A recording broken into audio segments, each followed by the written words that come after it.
Yes, welcome back to Chat and Breeze, you lovely, lovely lot. I'm a bit quiet there. Should turn myself up. How's that? There we go. Now I'm in your ear holes. Welcome back. I'm not sure what episode number this is, but we have the wonderful Mincy in the studio. Down from Sydney, Australia. You probably know her as the mastermind behind Extra Spicy and Dayshift, which is a new project she's working on down under.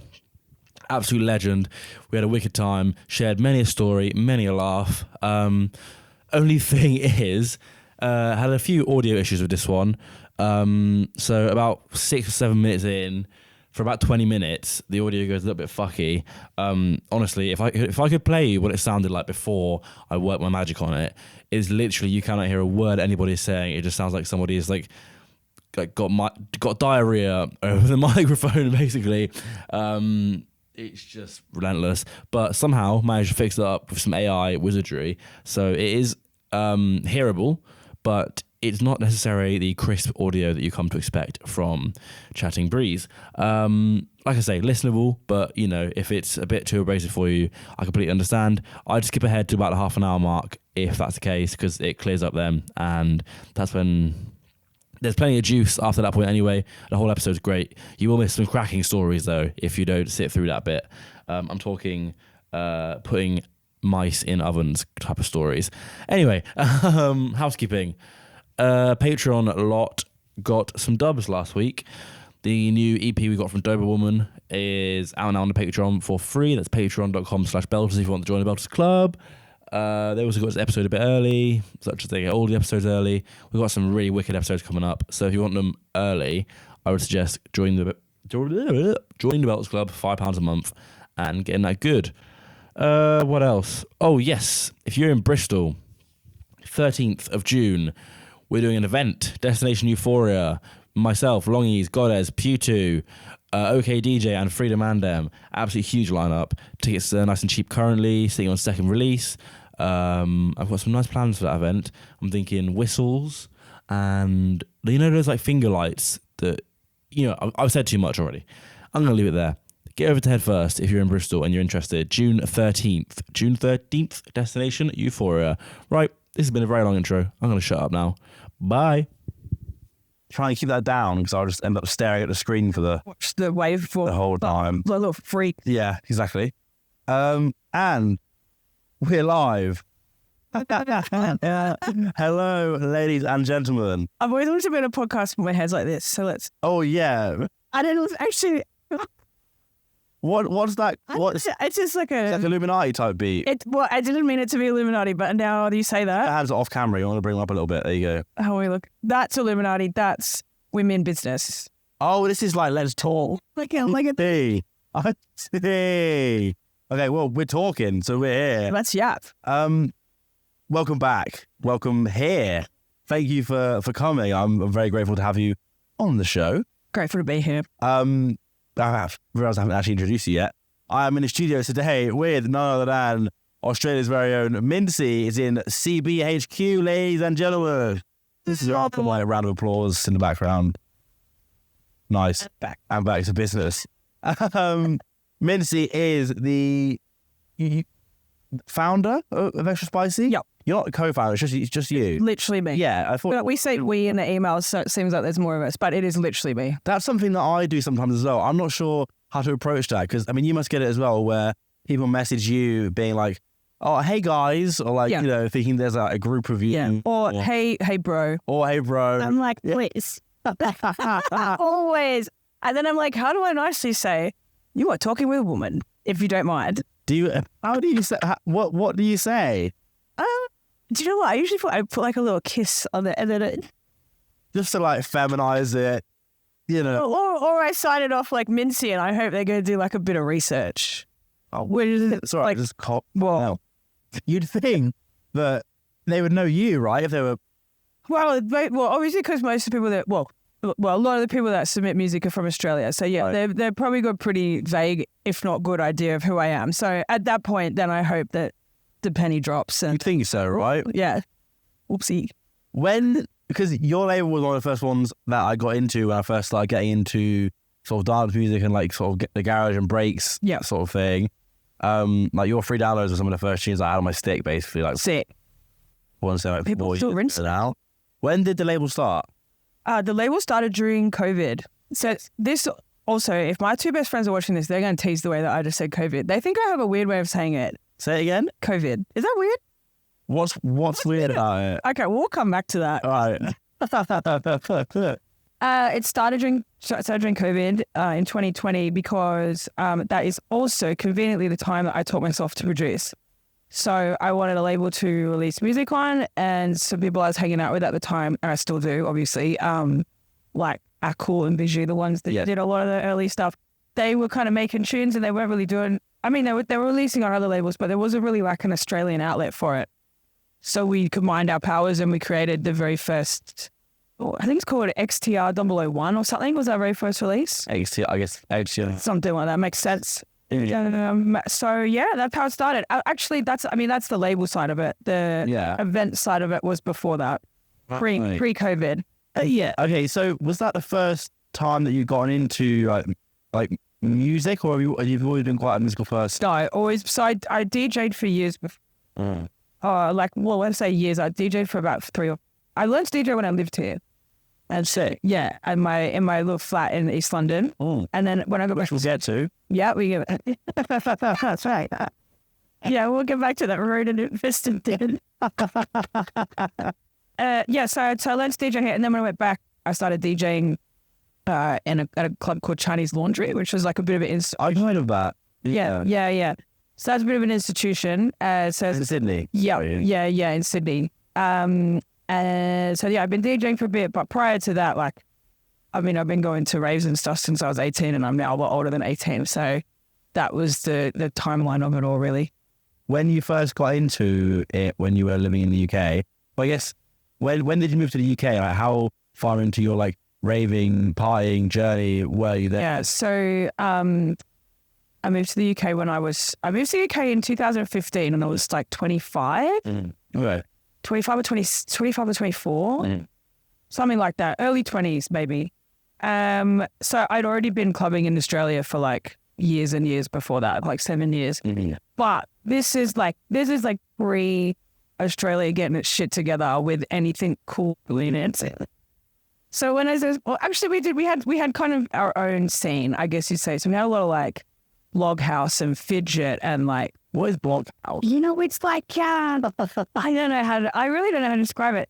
It's like it was like a weird, like early, like 2010s era type club music. It's it's almost jackin', but a bit more electro kind of thing. Just before my time. It was like A-track and stuff, and then you had like the glasses, like the Kanye glass.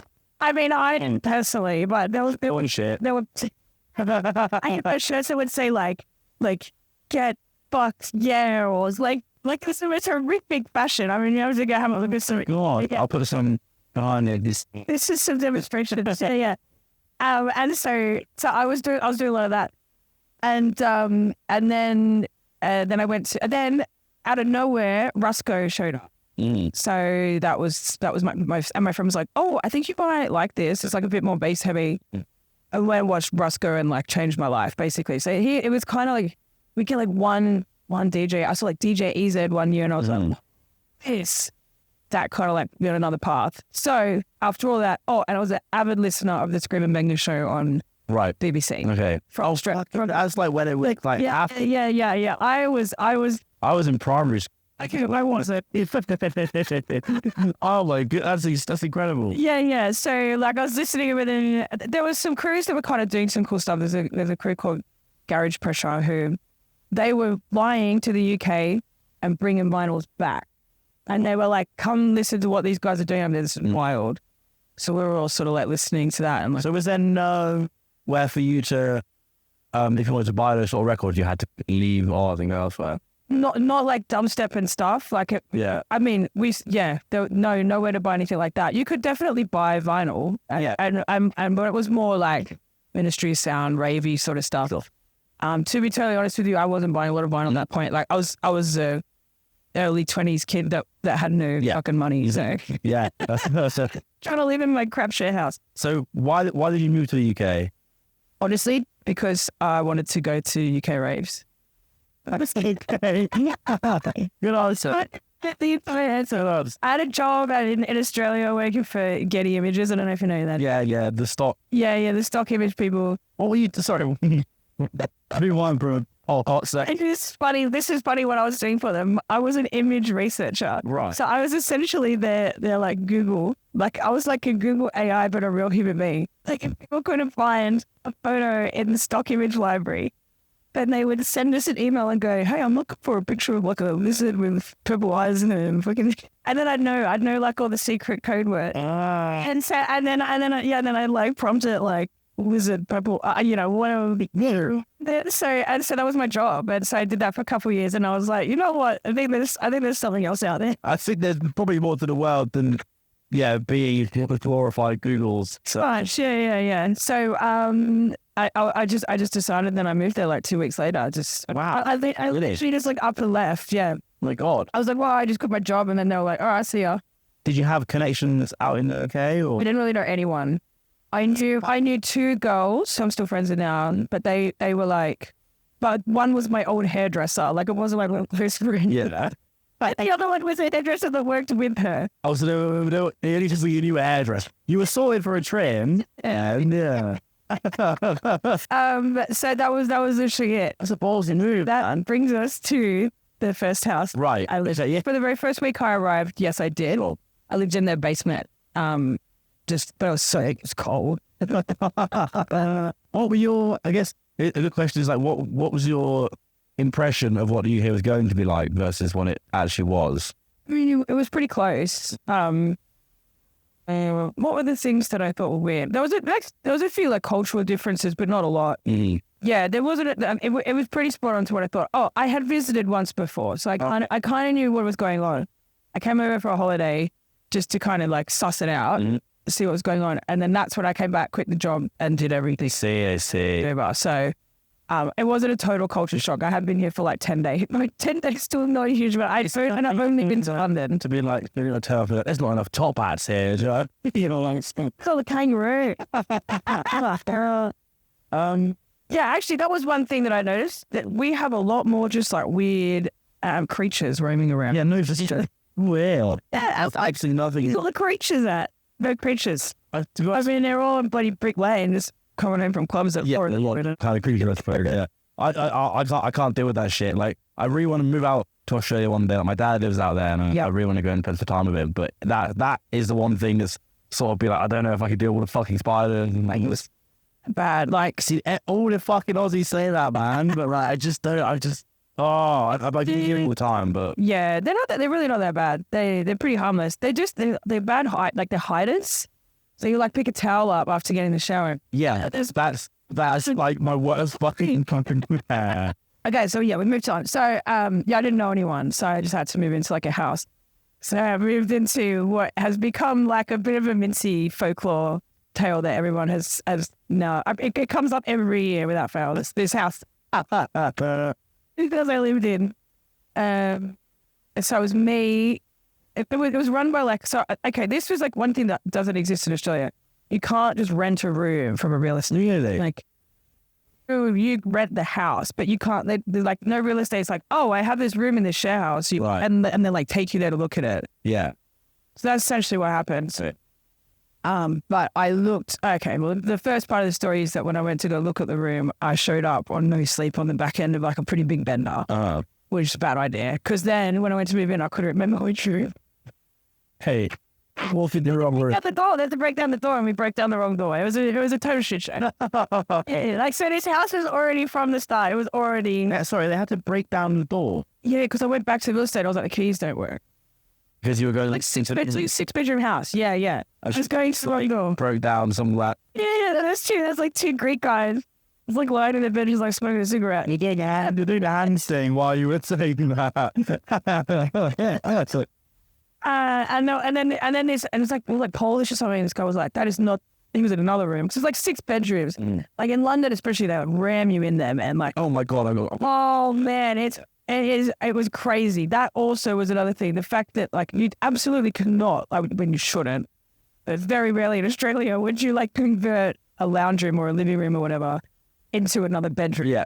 So I was living in like was essentially a 4-bedroom house. They turned into 5 bedrooms, and there was like 8 or 9 of us.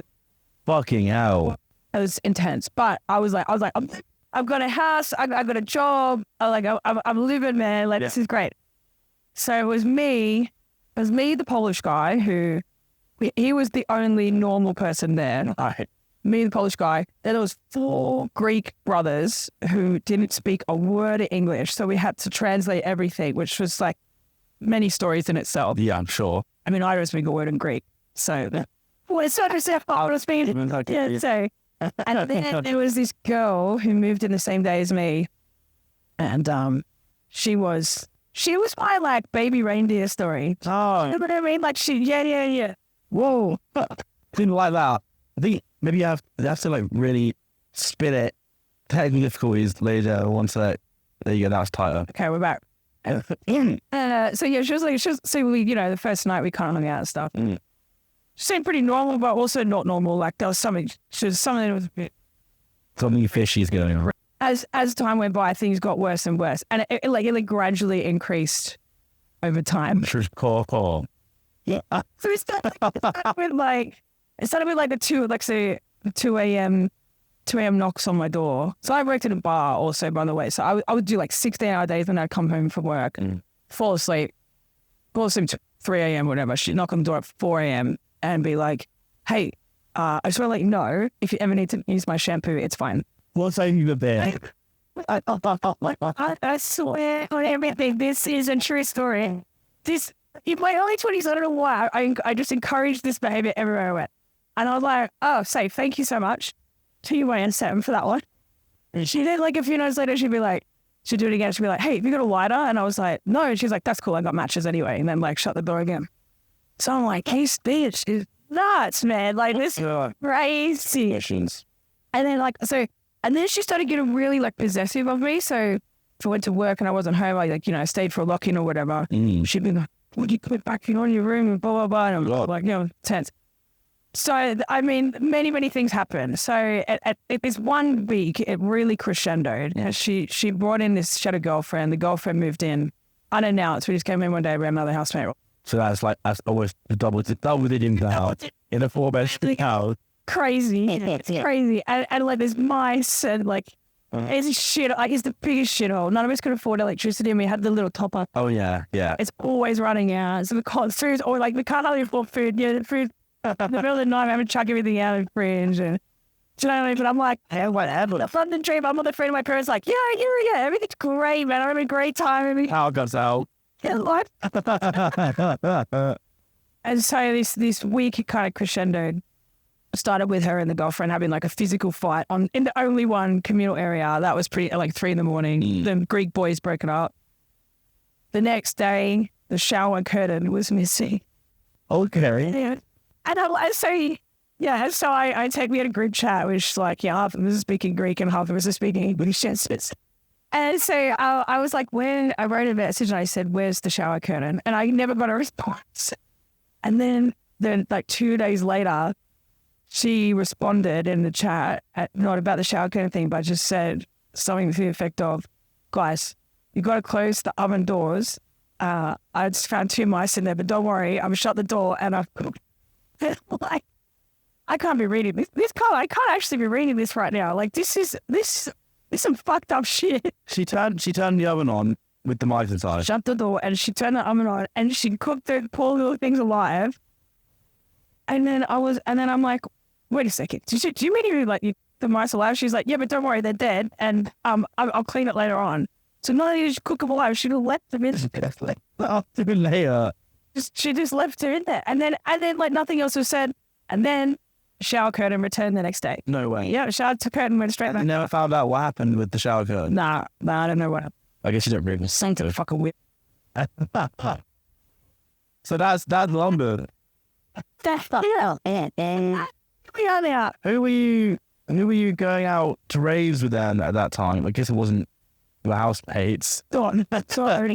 Well, one great thing that happened during that point was I got an amazing job working at a bar, which is now gone, called Dinorama, which was like a big street food place. And I met the best group of people in the world that all worked there, and they instantly adopted me. And that is actually who saved me from that house. They were like, "You got to get out of there. Come live with us in Hoxton." And so I moved in with them, and that's actually I'm staying with them. So nice. So yeah, we've been friends ever since. So they saved me. So that was who I went out with, and yeah, that was pretty much it. Mostly them, and then a couple other friends sort of moved over not long afterwards, and they just make friends. Exactly. Yeah. Where else? Would you say then that like being in London, like going out in the UK, sort of influenced? How much of an influence did it have on your sound in terms of that when you went back to Australia, from the start to the beginning of your time in the UK? Like, what was your musical journey? Yeah, it was pretty similar, to be honest with you. But one thing that did kind of change was I started spending a lot of time in Sheffield. Oh, really? Yeah. So I was dating a guy up in Sheffield for a while, and I was going to the Night Kitchen, which is like that venue up there. And so first time in my life, I got exposed to like 4/4 bass. That's right. And I like that's the home bass line, yeah. So I went home with this like huge obsession because my visa ran out, obviously. So I went back, and so previously, I was really more into like grime and dubstep and UKG and things like that. But I went home and I was like, bassline is live. And for a really long time, that was my ahead of the curve, and that was dead. Literally, I went home and I started playing at Chinese Laundry, and people were just like, "What is that?" No, there was one other guy, a guy called Wafu, who's a DJ over there. And he was like, "Yes." So we used to do back to backs and stuff, right? Playing it, but that was probably the only thing that really changed. The rest was all really similar. So you were already into the sort of blind Mincy stuff. Yeah, for sure. That was all definitely already happening. When did? Because in my head, I see like the sort of growing garage and breaks and bass in Oz, like attributed to a similar sort of time when Extra Spicy started to come up. I think it definitely became more the music of choice from like that point onwards. If you wanted to go like now in Sydney, if you want to go listen to UKG or like UK influenced music, you have 3 or 4 clubs and it's going to be playing that every night in Sydney. Back then, it was like DJ Q's coming to town in 3 months. Right. Everyone get the next day off work. We're going to be able to listen to garage music for 8 hours. Yeah. So it was probably like it was always there, but it was like a big occasion when somebody showed up. And there were only really a few crews that were doing it. And they were very specific, like, the Void guys did dubstep. Right, yeah. UK, Garage Pressure did UKG. And there was no sort of this to make... No, you went to dubstep gig or you went to a garage gig or you went to now it's very much all molded together, which maybe has had some, maybe that's extra spicy. We always started as like a multi-genre event, which maybe we helped pave the way a bit with that. I don't know. What is the Sydney scene saying? Because we had Iswell, like fucking A's. Oh, yeah. He's a Melbourne boy. Yep.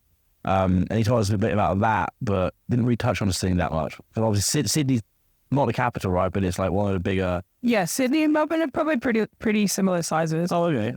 So Melbourne's always kind of had the title of like the best place to go clubbing or but in my humble opinion, that is very much the old switcheroo now. Sydney is really going off, like massively going off at the moment. Clubs are reopening. There's like 4 clubs in Sydney that are reopening that I'm not even playing. And I play I don't play in Sydney as much anymore because I'm kind of touring around. But yeah, I haven't even been to them. Like I haven't been to an event at some of these places. That's incredible. I know of 2 other ones that are reopening and starting, and like it's really going off. We had lockout laws. Lockout laws are gone, so now everyone could go out later. Lockout laws where you couldn't go into a venue after 2 a.m. and you couldn't order a drink after 1 a.m. or something. Yeah, I was like, when did they bring that in? That was pre-COVID. Yeah. What was these? Because somebody got punched in the head and died. Huh. Yeah. It's always one, isn't it? And you always like want this. Some big man up in King's Cross, which is like our party area, was out and punched a kid, and the kid's parents started a campaign to like shut down nightclubs, and they succeeded because the greedy liberals and the developers wanted to turn that area into a high rise. Yeah, Now it's a podcast, Danny. Same old story. They wanted to put units in where there's clubs, blah blah blah. Yeah. So it all fucked up. What's the general sort of consensus in Australia when it comes to like clubbing and nightlife? Is there like you feel like there's a positive feel towards it from the rest of the country? You think it's kind of looked down upon a little bit? No, everyone's positive about it. I'd say. I don't. It's not an intergenerational thing though. Definitely. Yeah. Our parents. Well, our parents weren't clubbers. Yeah. Like whereas I find in a lot in the UK, people I meet, their parents were out. Like Yeah, like the 90s and yeah, exactly. Yeah. That was good. I like that. That was very good. That's getting clipped. That's getting a little. So yeah, I think maybe our parents don't understand it as well. Sure. So I guess it maybe doesn't have as much. When clubs close down, they're just like, who cares? But to us, it's much more important. But most young people are definitely out clubbing and going out to events and stuff. So pretty positive view. Those lockout laws, I'd never even heard of them. They were described as draconian. Yeah, no shit. Yeah, fuck me. It was on for like 2 years as well. And they're That's repeating. also why I left the UK. That's also why I left Australia. Oh, really? Because it was just impossible to have a good night. Like, Yeah. it was shit house. So, What time would nights usually finish? Like before those you could party for 24 hours if you wanted to. Really? Yeah. You'd club hop. Like, you'd go from, I used to, so in my days where I could party for longer. Here we go. Come on, you'd go to like Club 77 and you stay there till 8 in the morning, and then you'd walk up to, I can't remember what it was called. There's one just up the road, and it was like, it started at 8 a.m.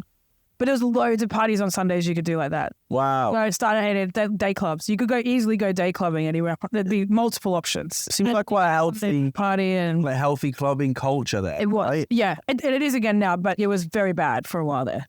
Very, very bad. Hey. It was a tough time to be trying to be an up and coming team. Right. Yeah. Fucking hell. Yeah. How were you navigating that then through your nights? Did it have an effect on your promoting?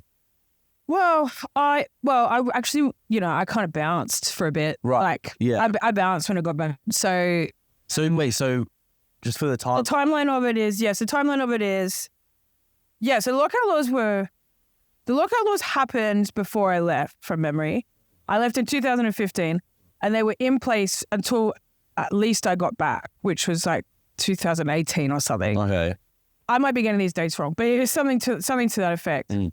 And then we had a little bit of, and then I think maybe a lot of the clubs just kept doing it because they never really stopped it.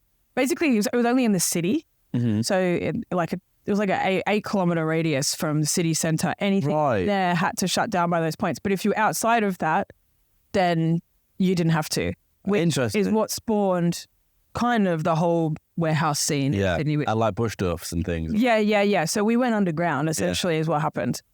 And then the government was like, holy shit, we're not making any money from any people going out anywhere. Yeah. They're just going into the bush and dancing around in ponchos.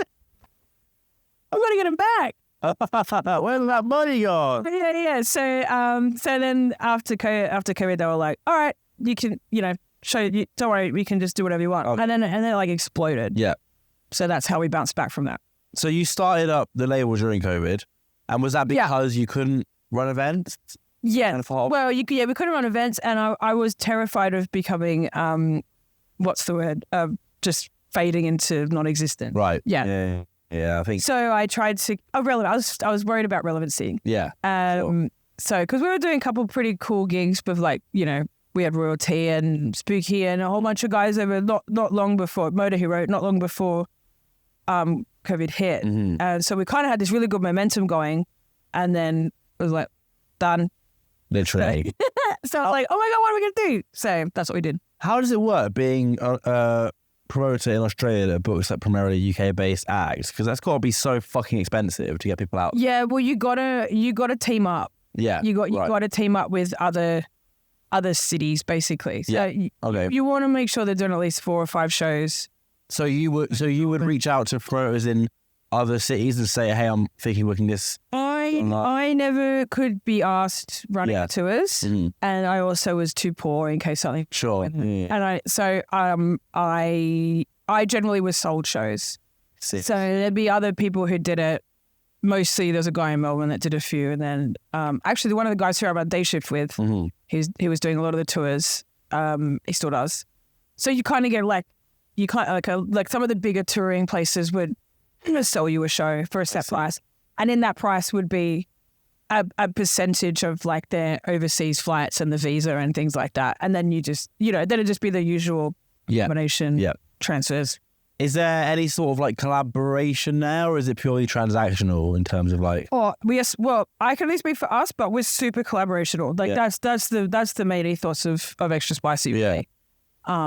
So and Dayshift. So Dayshift is my new venture, which is 4 crews in Sydney that all came together to collaborate to make like the ultimate party. Nice.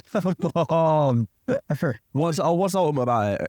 Well, there's 1,700 people, first of all. Right, that's pretty fucking old. Pretty ultimate. It's a day party. It's running like it's running like a park, like a community. It's actually the Portuguese community centre. So a lot of old Portuguese men standing around like, what is going on? And they run the bar and stuff, and they're just nodding their heads like, sick. Having a great time. How long has this been going on for then? Sorry. We've done 3 parties so far. We did 3 over summer. It was a bit of a trial run. It was really good, so we're going to keep doing them. Nice. Every summer. So we had the headliners. We had like Breaker, Bakey, Denim Audio, Manifesto, X3 Butterfly, Bluetooth. So we had a whole bunch of and then lots of local people as well. Yeah. JPEG and Eloquent, and a whole bunch of people. But yeah, we collaborate heaps. And then if there's kind of somebody that we really want to bring out, or we kind of reach out to the other. We got friends and I guess like sister clubs and labels in most states. So we talk to the guys in Perth and Isguan and stuff in Melbourne, and there's a couple of really cool crews up in Gold Coast and stuff. And we all sort of, I guess, find out the interest in it and check that it's going to be a viable thing to do. And then, there's some people who kind of do it. But very much collaboration. We're all usually on the same page. That collaboration element is so sick. I think there's potentially maybe less of that here because all the DJs are already here. Yeah, I kind of feel like that. Yeah, there's everyone's sort of running their own. Yeah. Like we even have, it's a little bit less,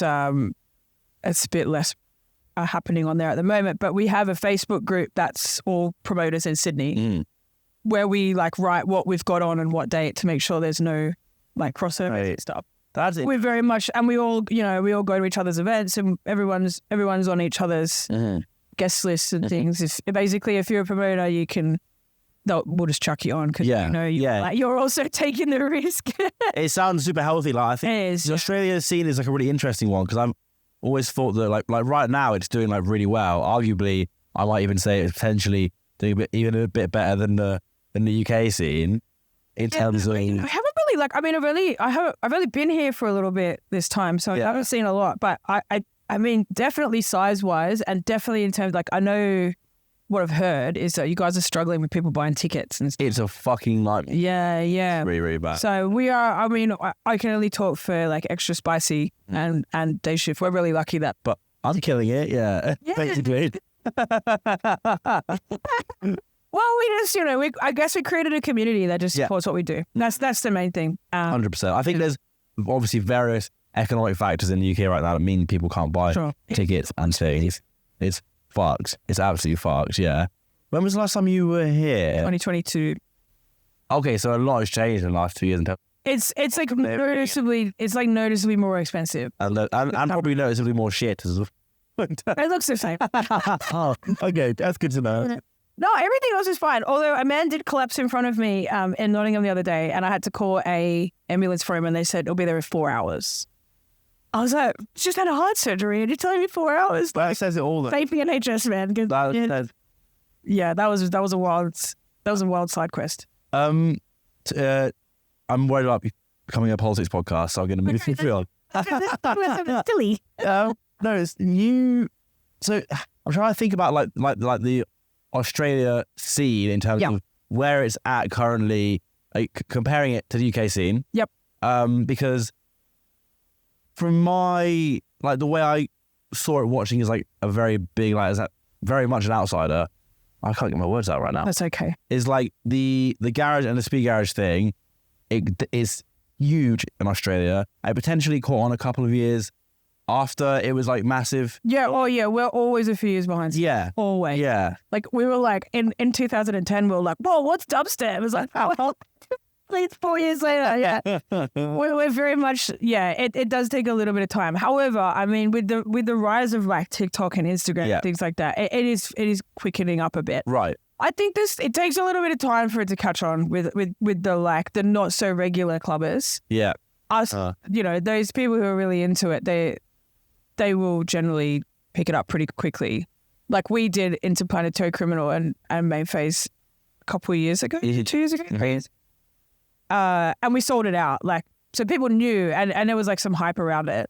Mm-hmm. But also I can feel that stuff's kind of dropping off in the UK now a little bit, like the speed garagey sort of thing. Whereas in Australia, we're like, it's still, let's go. Like everyone's just like, we haven't bootlegged enough tune. Let's let's still chance to bootleg. But I think that was what it was like here, you know, like a year and a half, like 2 years ago. Like, but I struggle, right? Because I'm not the guy that's gonna be like, yeah, fucking like take me seriously. And like, do you know what I mean? Like that's not me, I don't at all. But I'm also on the side of like, maybe we have bootlegged enough. I honestly can't make that call that we have bootlegged enough. Are we making that call right? I mean, Killjoy and I bootleg a lot of things for Alien Cut. So like, I think I'm not just standing with no, but I think it for Alien Cut Volume 3.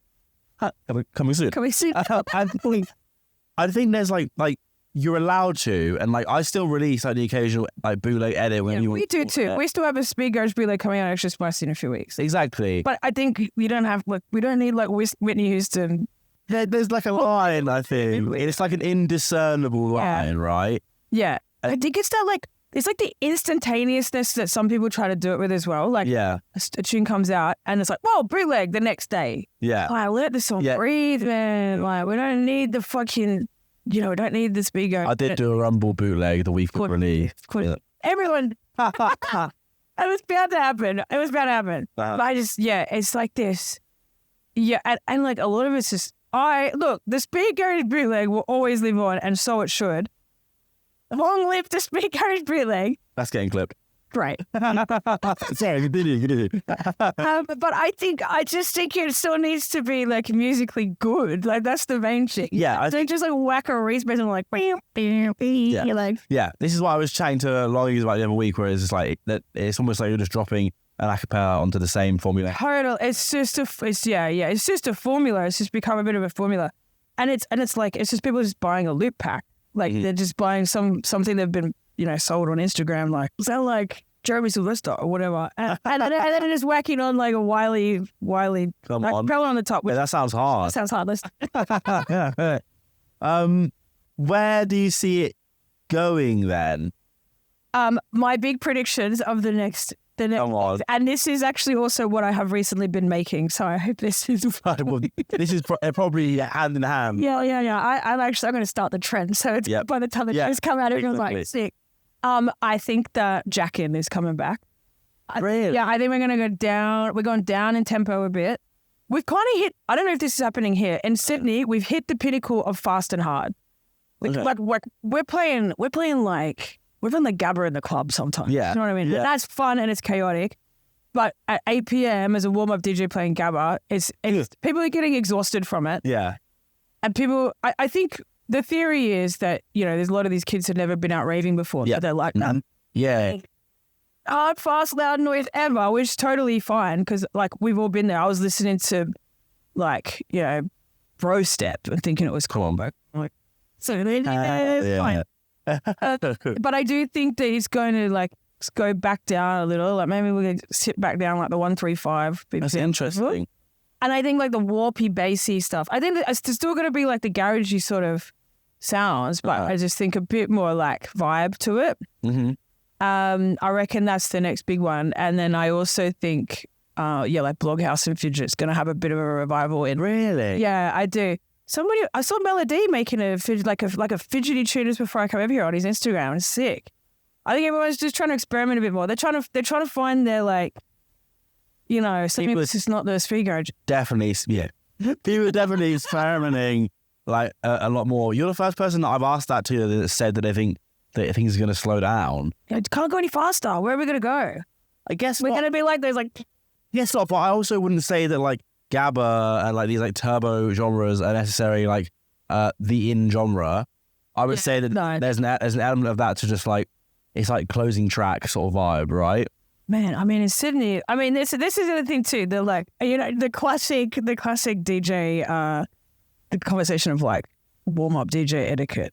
Oh God! And I hate to say it, but there is a lot of like playing the hard stuff really early in the club in Australia. Yeah. One of my main like, I mean I don't talk about it on Twitter, but I should hope not. Yeah, I would never bring myself to that level. Threads only. But yeah.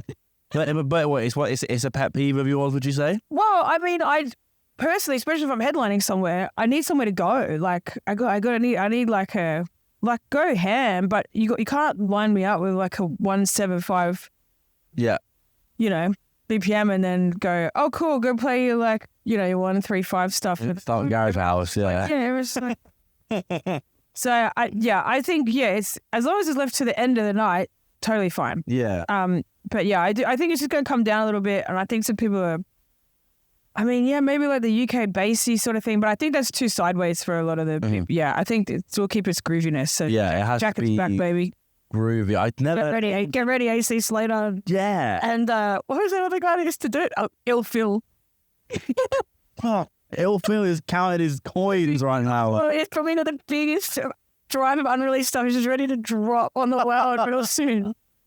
It's Chris Lorenzo and once let's go. Oh my God. Butterflies. I think over here, at least from my perspective, and this is the same, I'm saying this from the perspective of like, this is the stuff that I'm enjoying, so therefore it's the stuff that's... This is prediction. Yeah, it's like, I like this, therefore it has to be popular. Yeah. Like, I think it's like the more like hard groovy...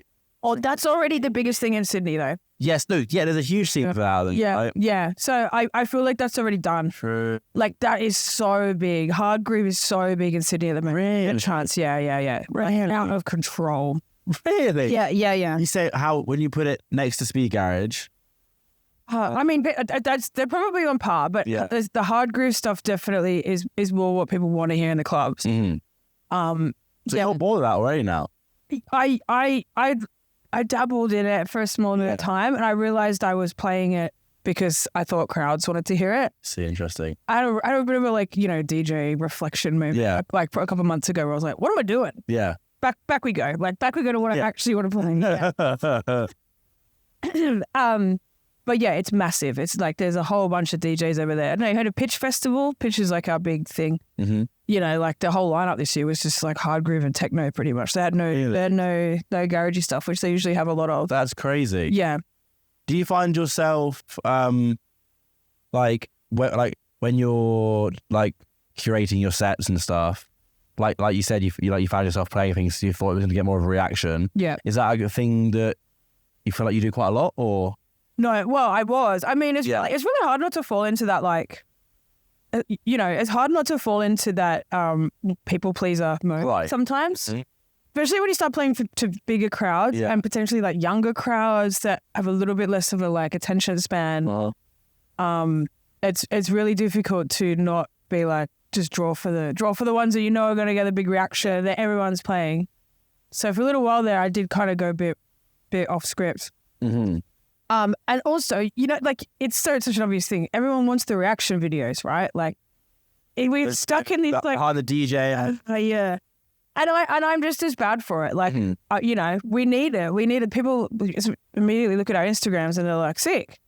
But then you kind of just selling your soul a little bit. So I am trying to forget about the reaction videos and things these days and just play what I want to play, because otherwise you may as well just be playing top 40 in a club. Like if you're not really playing what you want to play, then what are you doing there? If you're not kind of bending the rules and like expanding minds, then what is it?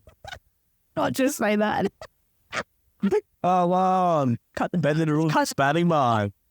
the worst thing I've ever. But you know what I mean? Like No, you want to be like, hey, this is what I listen to. This is why I'm different. Like not here's me playing the same ketamine tune that everyone else is playing. Basically. The difficulty is though, especially when you start playing to bigger crowds, is that bigger crowds are full of people that are less engaged with Totally, and you gotta just like get used to that. I think the first few big festivals were real, like holy shit moments. Because I'm so used to playing smaller clubs and stuff like that. There was especially a few that I went and played in New Zealand that were like, it was uni parties, right? But there's thousands of people at these uni parties. And aside from like a group of 10 people in the front row, everyone else is just still.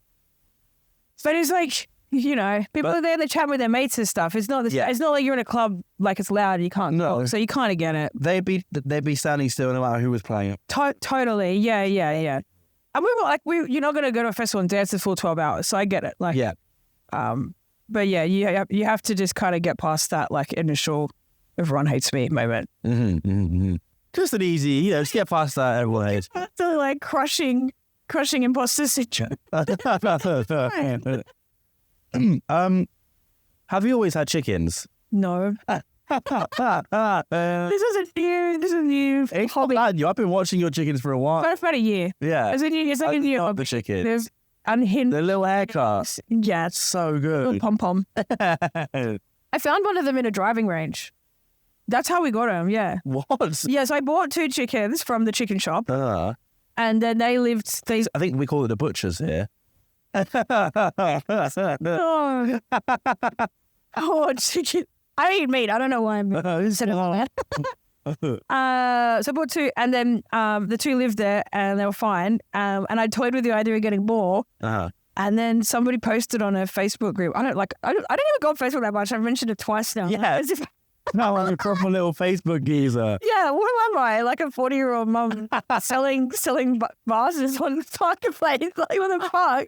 Anyway, do you know what? I like the community groups because they're always weird. Oh, you do like Facebook then? Why are you hiding it? Okay, I feel like I'm being cornered. I like the community groups because there's a lot of crazy people out there that write some really weird shit. Yeah. So I'm on there for that, and that's about it. Anyway, so on that group, somebody was like, I think somebody's dumped some chickens in the driving range. Like golf driving. Yeah. So Killjoy, my boyfriend, and I went down to the driving range, and we found the remnants of one that had definitely been eaten by a fox. Sad. And then we found the little black one with the Yes. Birdman. We found it. What's his name? Birdman. Sorry, it was her name. Birdman. That's huge. Yeah, we found her in like a little shrubbery, and her head pom-pom was so big she couldn't see anything, so I just like lifted her up. They let her like, yeah, I know. I had to give her a little haircut. They give them haircuts. She's so cute. Yeah. And so then I had to buy her a friend. So now we have 4 chickens. Any plans to get any more? No, you're not allowed to. We've hit the max. You're not allowed to? Well, our council says that's the max. Right, okay. Yeah, plus they're pretty fucking noisy. Yeah, and they're evil as well, chickens, right? They're not so evil, but they can be evil to each other. Okay, yeah. But they're not evil to us. They're pretty normal to us. Nice. That's so... We feed them, so they don't want to get rid of it. What do you do if you're like fucking off on tour or something? Well, we just had a lovely friend look after them for the last 2 weeks, and I wrote the chicken handbook. Yes, I knew that was something. Yeah, we would definitely post the chicken handbook behind us. So that's like, how many pages is that? It's like 4 pages. It's fucking... It's intense, but like I was so worried that being over here and I'd be asleep in the middle of the night and there'd be a chicken emergency, and I wouldn't have like listed what happened. So there was even a section of like what to do if one dies. Like, what do you do if one dies? Call my mum. Okay. And I'm about to tell them.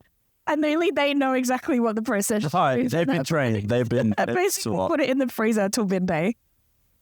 That's... Fuck you, yeah, it's not like basically match day. Put it in the freezer till bin day. That's brutal. These fans and followers will gain them with this podcast. No, I love that. That's great. I mean, that's honestly what you got to do. If you bury it, they'll dig it back up and they'll eat it. They're cannibals. They're cannibals. Who? Chickens are cannibals. The chickens? Yeah. If one died and you left it there, they would eat it. 100%. They would eat it. Really? They do not care. They do not give a fuck. They were just friends. They just eat it. I think we should bring it into our society. No, but Yeah. So you got to take it away. So if we buried it, they would just scratch it up. They'd eat it. Like, so you got to get rid of it. And this chicken guide, I remember seeing so much The stuff. chicken handbook, yes. Like, was there something about giving them like treats? Oh yeah, they love treats. Yeah. What do you get? And chicken treat Though, like, what do you? Because they'll eat fucking anything, right? And literally, pretty much, yeah, except onion and garlic. really. They don't like, Yeah, and the leaves of tomato plants is really specific. Sounds like a potion. yeah, it does. Make it a stew. Yeah. They really like kale, so I string up kale like I string it up like a pinata, and they bounce around the. They really like this thing called mealworms, which are like dry. Yeah, I didn't boil wings. Yeah. They're delicious, mate. Yeah. I've never tried one. I bet Mike has though. 100%. You must have had a mealworm. I've never tried a meal. I don't know. They're pretty yucky. They like those. I mean, they eat anything. I put something. If it's hot, put a watermelon out there, and they just peck at the. They live for treats. Sunflower seeds. They love sunflower. Oh, they love oats. Fling some out there. They go forage. I remember feeding them like eggshells and stuff. Oh, they love egg and eggshell. Yeah. Yeah. This is the chicken cast now. Yes. Welcome to the chicken gas. So, how long through your current UK stretch are you right now? How long have you been here for? I've been here for ages actually, but I came over for a wedding at the very start, and then I went to Greece for a little while for a holiday. So the first 2 weeks were a bit of a just like faff around. Now I'm really like getting stuck in. So I played Manchester the other day. I played Knots on Saturday. And then this weekend, Love Saves the Day and London show. And then I go to Spain and play Barcelona and San Sebastian. Are any of these like new cities for you to be playing in?